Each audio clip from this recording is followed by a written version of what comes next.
I did a microphone test earlier. Oh. Did you watch it? I didn't watch your microphone test. I feel like maybe, do I need to go back?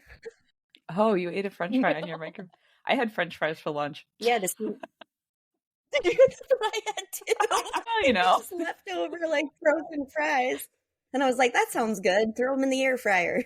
Is this like girl lunch instead of girl dinner? Yeah, I guess it is. It is. We were on the same wavelength. Nice. But yeah, I crunched the French fry into the microphone to test the sound quality, in case we ever want to do ASMR or something. Yeah.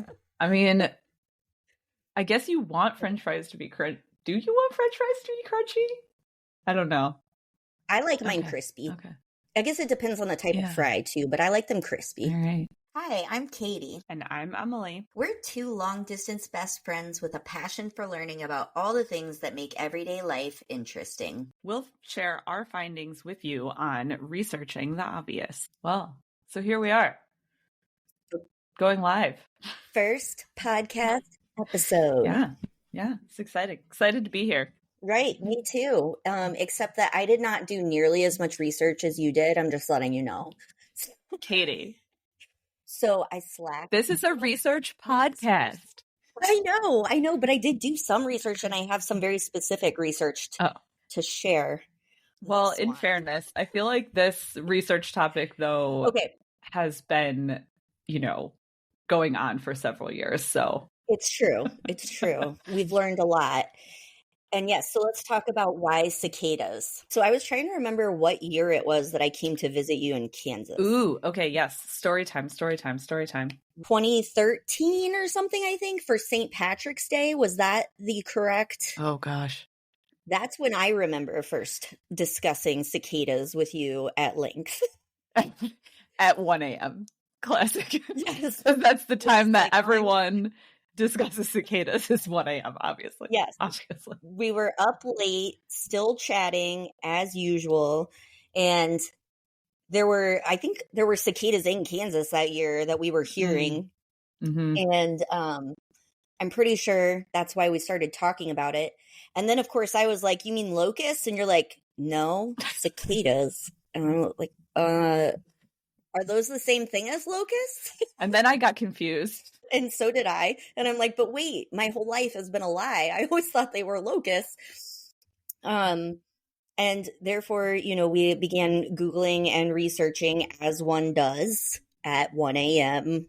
in Kansas about cicadas.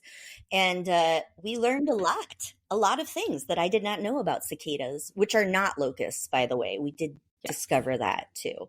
And that's specifically what I was doing my research on today, actually, because I wanted to dig into the etymology of locust versus cicada. Not entomology, etymology. Oh, very specific differences there. Yes, I know. I just want to be clear that I understand that difference. As if there was a doubt. A doubt. Yeah, it's true. So, well, our listeners might not know. Well, maybe you should explain the difference then to our listeners. Can we start there? So you tell me first what you remember about our cicada researching. Oh, sure. So once upon a time, this is the way stories start, right? Once upon a time, I lived in Kansas. I don't anymore, but I did. And Katie came to visit me, as good ex-roommates do. Yes. No matter where you're living. I actually don't remember what set us off on the cicada research, but I do remember distinctly being in my living room 1 a.m. and we had my laptop sitting on like the coffee table and we were like sitting on the floor. Yeah, we did. And it was 1 a.m. and we were huddled next to my laptop, frantically Googling every single thing. And looking at all the maps. Yes, all the maps. So many things about cicadas. But yes, it was a very frantic, like 1 a.m. deep dive on cicadas, which is why I feel like this is such an appropriate topic for our first episode. From that point forward, too, I always think of you when I hear cicadas. And I remember a couple years later being at my apartment, being on the porch, and a cicada flew up and landed on my leg. And I was like, oh, Emily. Oh my God, it's going to be like how when someone dies and then, you see a cardinal or something. When you see a cicada, it's going to be my dead soul coming to visit you. Yep, and you have so many options too, because I did learn that their life cycles are extremely short. So you'd have to come back every year or every 13 years or every 17 years. I could come back as frequently or as infrequently as I want. As you wanted. It's a really flexible reincarnation. Depends on how introverted, extroverted I want to be, I suppose. That's what I remember about our random cicada deep dive. But fast forward more than 10 years, I do feel that it is full circle. Our love of research, bringing it back to this podcast. Finding answers about random things that would come up at 1 a.m. to 4 a.m. For no particular reason. You know, the times when your brain is the most active. Yes. Right. 1 a.m. Well, you know, when we visit, we always have to cram in as much of that as we can into the short period of time. So let me explain the difference between cicadas and locusts. Oh, yes. Let's start with that. In case there's anyone out there that also was like, wait, a cicada is not the same thing as a locust. I don't know. Yeah, and I'm pretty sure there are, because from what I read, many people confuse or call them locusts instead of cicadas. And I did a little Reddit dive because, of course, there was a Reddit thread for it. Obviously. And there were multiple people who replied, I've always called them locusts, and I live in Oklahoma or I live in Texas. So I think in all the regions where you find cicadas, a lot of people have referred to them as locusts. And my mom always referred to them as locusts. So like I remember going outside and finding the shells, and she called those locust shells. So that's why my whole life I just thought they were locusts. So I did a little reading, and it turns out that all the way back into the late 1700s, 1749 to be exact, people have been calling cicadas locusts. And during that time, obviously, there wasn't really advanced entomology. So it was probably, one, difficult to tell between a cicada and a locust. Like they're similar looking insects. And people associated locusts with swarms. And so when the periodical cicadas would come out in large swarms, they kind of associated that with locusts because they were big swarms of bugs. And then there was also some speculation, the early American colonists not being as familiar with cicadas, but knew about locusts, also just conflated the two. So the colonists, like they were pretty Christian, right? They're pretty religious, and they read the Bible. So obviously locusts show up in the Bible a lot. They do some damage. They're a plague. They're a plague. They just pop up, plague you for a while. One of God's punishments for you are locusts, not cicadas, though, which makes cicadas better. Anyway, having that biblical reference of locusts, they think probably made it more likely that when they would see these huge emergences of cicadas, kind of call them locusts or think that they were locusts. And I actually found a website, and I assume since we're good researchers, we're going to share all of our sources. A really interesting website of some different historical writings about cicadas, but they call them locusts in the 1700s and the 1800s. And they refer to it as this is a locust year. So that would have been like a periodical cicada emergence where they, noticed the increase in cicadas, but they called it a locust year. Now, what I didn't find out is when the actual distinction between locusts and cicadas were made. I also found out in this article, which I know is something you brought up, but even in these 1700, 1800 writings, they talk about eating them. So more on that later. So I think, all right, so if people are unfamiliar with what a cicada looks like, you could just Google cicada. By the way, it sounds like an S, but it's a C. CICADAS. Yes, good point.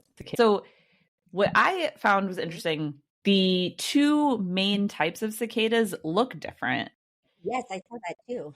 For people who are less familiar, there's the annual cicadas, which these are cicadas that you're going to see every year around the United States. Boring ones, the ones that Yes, don't get news coverage. exactly. These are just a standard bug that lives around the US. They show up every year, like in the late summer, July, August. But then there's the periodical cicadas, which are the ones that everyone's like freaking out about this year because of a big emergence. The annual cicadas, they are green with green eyes, and they have some brown and black on them. And they can be 2 to 2.5 inches long, which is actually larger than the periodic ones. So those ones are green. So I wonder if that's also playing into the locust confusion, because a locust is kind of more like a grasshopper-ish, right? And they'd be green. Yep. And then the periodical cicadas, these ones are black and they have red eyes. Those are the ones you keep seeing pictures of everywhere. Yes, they look much more hellish, I suppose. Yeah, they do. They're kind of scary. With their beady red eyes. Yeah. Insect eyes, black exoskeletal. Ugh. Yes. Ooh, yeah, that's the other thing, is that when they emerge, they have to shed their skeletons. That's the thing I remember when I was a kid, is we went camping a lot, and we would be out in the woods camping, and you'd just find those brown skeleton shells like attached to trees. Nothing's living in it. And you're like, what is this strange thing stuck on this tree? And it's a cicada body. Yes, that's what I remember too. We would be out at my grandparents' farm and would run around the yard looking for every tree and seeing if we could find a locust shell, aka cicadas. But back then it was a locust shell for me. Took me a while to figure out that there was no bug inside. Yes. Like I thought for a while that was the actual bug. I also thought for the longest time that that's what they looked like when they came out of their shell. And imagine my surprise when they have wings and they're actually kind of gigantic, and the shells are pretty small. Because I guess the deal is that they a larva that live in the ground for X number of years, depending on what type of cicada they are. So they live in the ground, and then when it's time for them to emerge, they crawl up the tree and shed the shell, leave the shell behind, and then that's when they have wings and fly away. So they do live a decent amount of time. It's just that most of their life is grub form underground. Yeah. And they're really gross looking. And I also read that they feed on the tree roots. I was also wondering about the regionality of cicadas. You always see the maps where the broods are emerging. They're always in the Midwest and the East Coast and South, but never in the West. And apparently their main food source is deciduous trees. Oh. So there's not a lot of that west of the Mississippi. What I also thought was really interesting is apparently there's 163 species of cicadas in the United States. Oh, wow. Yeah. So even the annual cicadas, there's a huge variety. There's 163 different types, and those can be found all over, the 48 states. The periodic cicadas, these ones only have 7 different species. And those are the ones, like you were saying, that pretty much are only east of the Mississippi and south of Chicago. There's a couple spots a little north, like in Wisconsin or upstate New York, where you might find some, but for the most part, they're going to be south of Chicago and east of the Mississippi, and you just storm the trees then. That would make sense. So it's the periodic ones then that mostly feed on the deciduous trees. I didn't realize there were so many different types either, because I was looking at cicadamania.com, your number one resource for cicada facts. And they had a list of all the types of cicadas found in Indiana, and there's like 19 of them. Oh. And to the point about locusts earlier, some of them look a little bit more grasshopper-like than big flying bug creatures that we're used to seeing on news articles or whatever. And some of them are much smaller. So now I'm go around trying to identify all of them when I find them. Which one are you? There you go. Maybe we need like an app like those bird apps, but just for cicada types. Oh, yes. For cicadas. I wonder if their vocalizations are unique enough to do that. Probably not. Did you know, though, that there are cicadas worldwide? There's over 3,000 different species of cicadas worldwide. So they're not even just in the US. They're everywhere. Whoa. Yeah, see, I didn't know that. I've always thought they were kind of like an American thing, probably because I'm, just like ethnocentric, but I was also surprised to find out that they were other places. Yeah. I kind of wonder, do other places talk about them as much as we do? Because seriously, every day I get something about the broods emerging and people are like obsessed. It's true. I mean, if in fairness, if you are living in Australia, there's probably a lot more exciting bugs and insects in your daily life. That's true. I guess we're kind of fortunate in the US that we don't have that many scary insects and things around here. Since we don't have like giant flying spiders, Oh God, terrible. Cicadas are the most interesting thing we could lock onto. So these annual cicadas, probably, I would say if you live in a good portion of the US, you've probably heard them. I always just associate it as like a late summer sound, like when you go outside in the evening in like July and August. Yep. That's the most amazing cicada impression I've ever heard, Katie. Like, I do what I can. Yeah, but it's kind of like a droning, like just a low sort of buzz for the most part. Yeah. I find it kind of soothing too. Yeah. It's sort of like the background white noise for crickets. Yeah, it is. It's like a white noise machine or something. But then there are some, as we identified, I think another time when we were visiting each other, or I might have sent you a recording actually. I'm pretty sure I was sitting out on my patio at night one time and was hearing them. It's that same drone, but it swells and then it like kind of dies down, and then it swells and dies down. So it's instead of it being as constant, it's a little bit more of a melodic droning. I started to research why that is, but I think I got tired and went to bed. So it sort of is this like background late summer night sort of sound until you get the periodic ones, and then it's just deafening, depending on where you are. When they last showed up in Maryland, it was brood 10, but brood X, I feel like is what they called it. It's like Roman numerals, but yeah, so brood 10, it was so loud. They were like calculating the decibels. The decibel level was on par with machinery, like the same decibel levels as you'd get from a lawnmower or even some heavier type of machinery in some areas, just because of the sheer number of them making the noise all at the same time. I remember you talking about that, and as I was reviewing cicada maps today, I realized that I don't think in Indianapolis we ever got the bulk of brood X or brood 10 or even the most of the periodic broods. So we might have a few, but not in the high volumes that they emerge where they're concentrated. And on the maps, Indiana is actually the big areas for the periodical cicadas are the northwest and the southwest of the state. And we're right in the middle.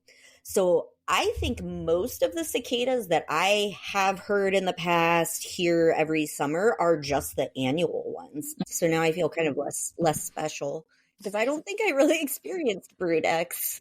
And I remember you talking about it and being like, it's absolutely so insanely loud. And I'm like, yeah, it's like normal cicada season. But I think it's because I'm just hearing the annual ones, not the periodical ones. Let's talk about these periodical ones, because I feel like this is where cicadas get exciting. Yes. Yes, because it's pretty amazing what they do, or their life goal. Two main types that people are talking about right now because of the overlap that's going to happen this summer. There's 13-year cicadas, and then there's 17-year cicadas. And what we mean by that, the 13-year cicadas, these are ones that basically the entire group of cicadas that live in one area, that's the brood, they are all on the same life cycle pattern where they spend the same amount of time as grubs, and then they all emerge at the same time. And so it happens to be on a 13-year cycle. Or there's 17-year cicadas, which, again, this one brood that is on a 17-year life cycle. And so around the United States, you can find these brood maps. And so each brood that's like synced together on this particular 13-year or 17-year cycle gets a number. And the numbers are Roman numerals. So the one that just emerged, in Maryland in 2021, is 10. But I think a lot of people are just calling it X because it's catchier. Yeah. Marketing. It's more fun to name things. Name things brood X. These cycles, something that I think is really interesting about it is being on a 13-year or 17-year cycle. Nature's crazy, right? Because these are prime numbers. Oh, I didn't even think about that. And I was about to ask you if we know why. I got the impression that they don't 100% know why, which is surprising. We don't understand a lot about nature. We understand nothing. We know nothing. Yeah, pretty much. So. We know nothing, Jon Snow. Yes, but I was reading why 13 and 17, like these random years and also like such long spans of time. And the hypothesis is to avoid predators. So like, I'm just going to hang out underground for 13 years. And then by the time we all come out, there will be billions of us, like billions. And the predators can't possibly eat all of us. Oh, yeah, for sure. But then we die in like 4 to 6 weeks. So that's the other thing that I think is crazy is they stay underground for 13 or 17 years and then they are here for like 2 months. Talk about anticlimactic. I'm just like, well, I mean, is it though? Because they basically emerge to have sex with each other and lay all of their new grubs. Yeah. It's like a giant emerging orgy. Yes. Only worthwhile every 13 or 17 years. Every 13 years, the biggest orgy of your life, and then you die. So great. I mean, I guess there are worse ways. In your adolescence. So, okay, prime numbers. What do you have a theory then on why it's prime numbers? No, I don't have a theory about prime numbers. I just think nature is fascinating in that regard because it's like you see these things, Fibonacci sequences and stuff that naturally occur in nature. And so I just think it's another one of these examples where these bugs are emerging on these very specific and unique and consistently. But for hundreds and probably longer. But I mean, some of those historical readings I was doing, there were 13 and 17-year broods back then, and they can line up some of the writings. They can line up with specific broods. Yeah, it's crazy. Yeah. And I think too, being on these really specific cycles, I wonder if it makes sense that they all emerge at once for the predator thing, but I wonder if the cycle timing somehow was an evolutionary thing that had to do with avoiding times of drought or avoiding making them these sort of other like natural, we wait a certain period, we might emerge in better conditions for survival or something. Then every 13 years, like on the dot. Yeah. It's very strange. Very predictable. They're nothing but predictable. I'll link to some of these maps in the I was looking at this brood map that the University of Connecticut. Yeah, let's talk maps. Yes, maps. Woo. Everything can be mapped. Yes, it can. University of Connecticut, they have a whole cicada research team. I was looking at their map, and it's pretty good, but it basically shows where in the U.S. you'll find these either 13-year broods or 17-year broods, and they have them all labeled. The brood X is kind of an interesting one because it emerged really heavily in Maryland in 2021. But then there is a pocket of the brood X that is in southern Indiana. Southwest, right? Yeah. So it was kind of weird because it's like really dense in Maryland, and then a pocket of that same brood migrated. Yeah, I was just gonna say there's not enough room for us here anymore. Like 1,000,000,001 is too many of us, so we need to go. It was manifest destiny, but cicadas. I don't know. Yeah. Westward expansion. But I thought that was interesting too. There's like a weird pockets. I saw that too. The broods that are going to be emerging this year, there's a 17-year brood 13. So this is confusing. The brood 13 is actually a 17-year brood, not a 13-year brood. 13 is a 17-year brood. Scientists. They just don't want the layman to understand. Yeah, we just want to make it as confusing as possible with these cicadas. So brood 13, a 17-year brood, is emerging this year. And then brood 19, which is a 13-year brood, is also emerging this year. So this very rarely happens if you're on a 17-year cycle. You know, how frequently is that cycle going to be on the same year? Right, not. Yeah. I'd have to do the math. For the first time in 221 years, the two broods are emerging in Indiana simultaneously.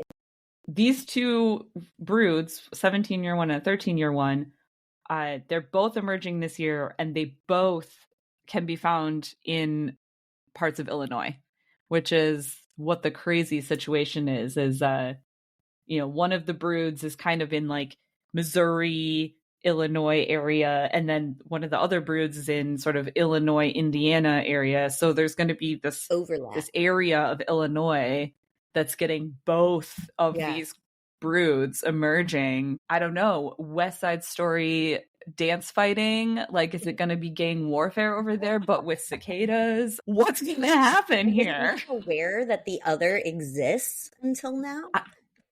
Right? Do they know? Do the cicadas know what they're in for, right? I think the humans maybe do. But do the cicadas know what they're really in for? What happens if there's like interbrood breeding? Oh, that is a fascinating question. I'm sure someone has asked that.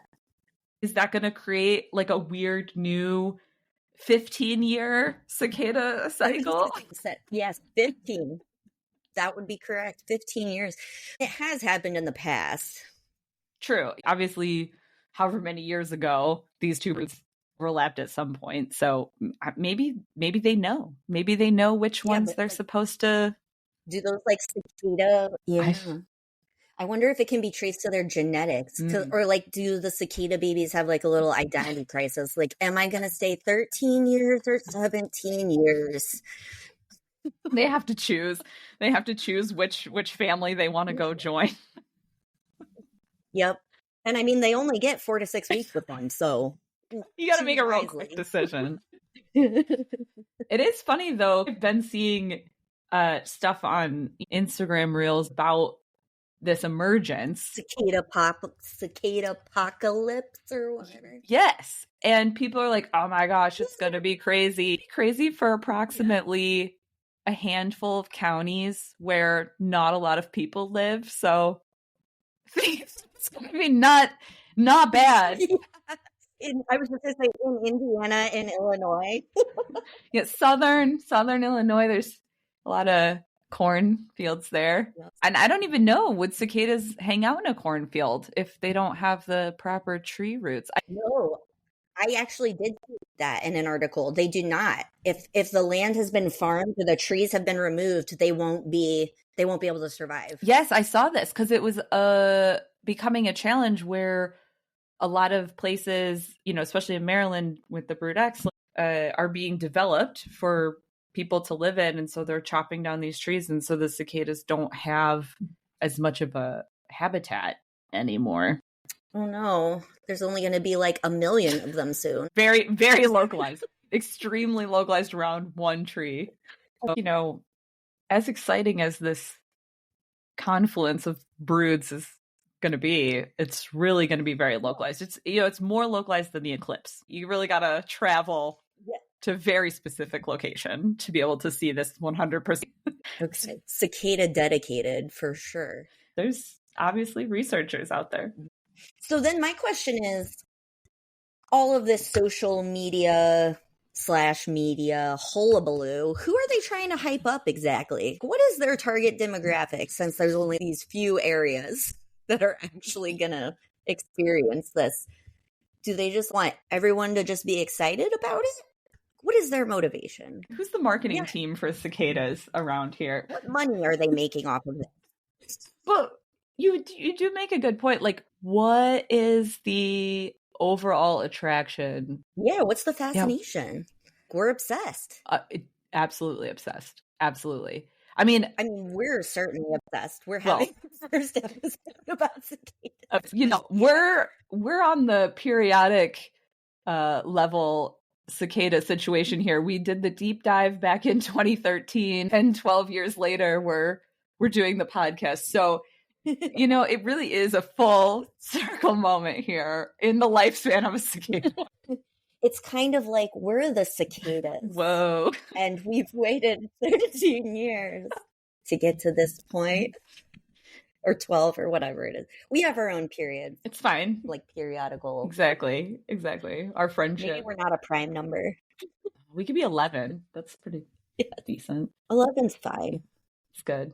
We can go all the way up to 11. I would choose 15. Nah, not prime though. 10. In 2021, there was intense cicada situations happening in Baltimore. One of my favorite coffee shops, they brewed a special batch of coffee called Brood X, you know, so that was good for marketing there. I, of course, bought some, obviously. There was like cicada sculptures around the city. Local breweries, they made cicada, they named the beer. They didn't make cicada beer with cicadas. But let's just stop for a moment and appreciate how bizarre this is. Imagine being someone like from the future, from a just completely different culture who's never experienced that before, coming into Baltimore and being like, why are these people worshiping these little insects? Like, what is the big deal? I don't know. People had cicada art on their houses. I will say there was so many cicadas. It was just, they were just covering everything. One time we were driving and we're just driving on this road and it was like our car was getting attacked. Like, when you go into hyperdrive in Star Wars, lights coming at your car, but it was just cicadas. It was so many cicadas. And yes, gross.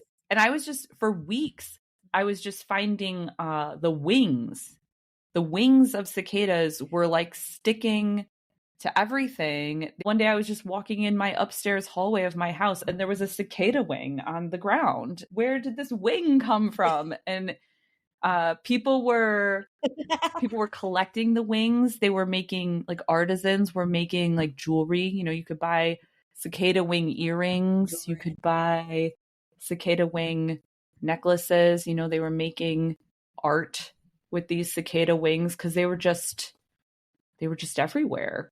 I don't know. I think you're onto something. I've never experienced that level of cicada-ness. Okay.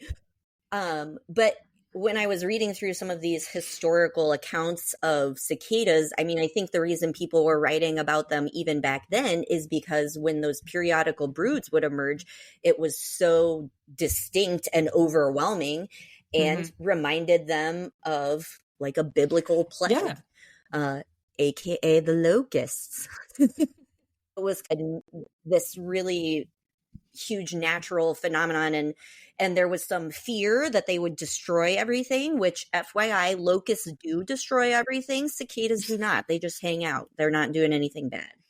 Locusts will destroy all your crops and ruin your life.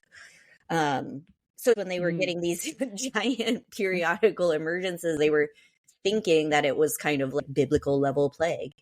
The volumes are so overwhelming, you just can't. It's pretty intense too. One of my former coworkers had a tree in his backyard, and when these cicadas emerged, they just basically took over his tree. So the whole trunk was lined with cicadas. again, they don't do anything. They don't actually hurt anything. They're just kind of creepy and very large bugs for the standard, compared to the standard US bug. Let's be honest. They're at least the one, pretty decent size. They're pretty decent size. And they have giant wings. I think this is why people were starting to eat them, because they're so big. By the way, it is safe to eat them. Someone in Baltimore, they made a cookbook on how to eat cicadas. Yes, cicada recipes. And of course, being in Baltimore, they did include the Old Bay boil version. So you can collect, yes, you can collect the cicadas.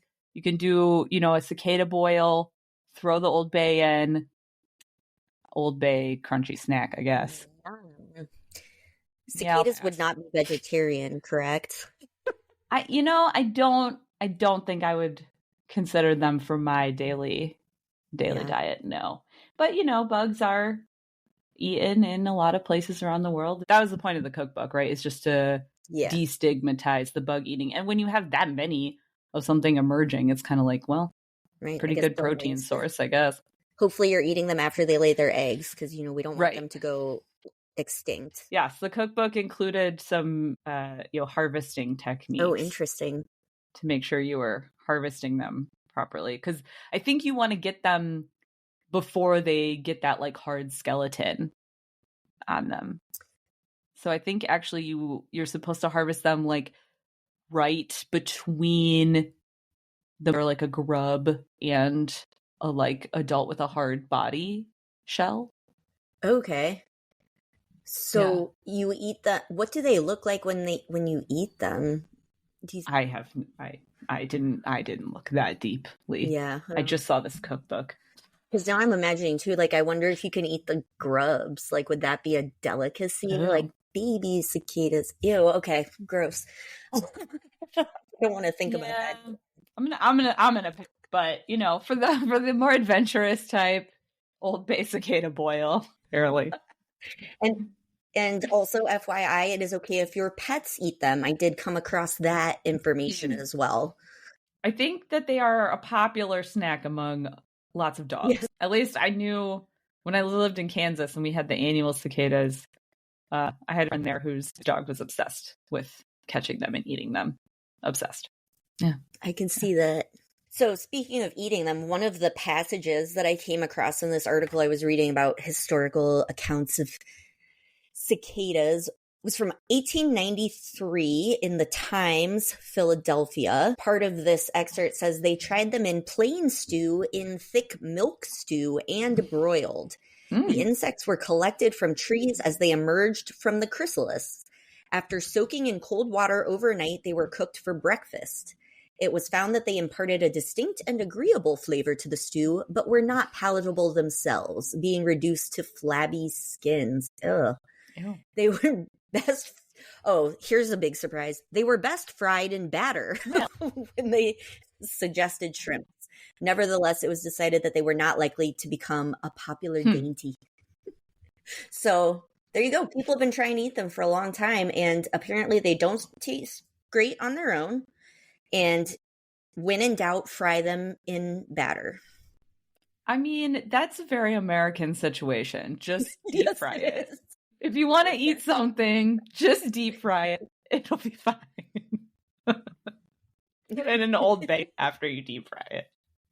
No problem. Yes. And then apparently there was also a lot of talk about the Native Americans of the area like eating them. So that comes up in a lot of these passages as well, that it's not necessarily something that the average American at that time would eat, but the Native Americans might have. There was also some suggestion that it could have been made up, or like people could have seen it as like an indigenous thing. Also, add one more quick cicada fact. Ooh, yes. This is a recent cicada research fact. Recently, I saw an article on, I think it was NPR actually, but about some scientists who were studying cicadas in Brazil, so different countries' cicadas. But they started studying how the cicadas urinated. And the way that cicadas urinate can help them understand other ways of like jet propulsion activity. What? Yes, because they don't urinate through gravity. What? They urinate by actually like forcibly expelling. Okay. And so that like forcible expulsion is useful for understanding in general forcible expulsion and has applications, in other areas of physics. Okay, so see, what would we do without cicadas?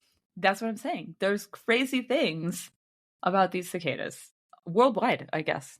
Maybe the hype is totally justified. Like I rescind my judgment of everyone being so excited about Right? them.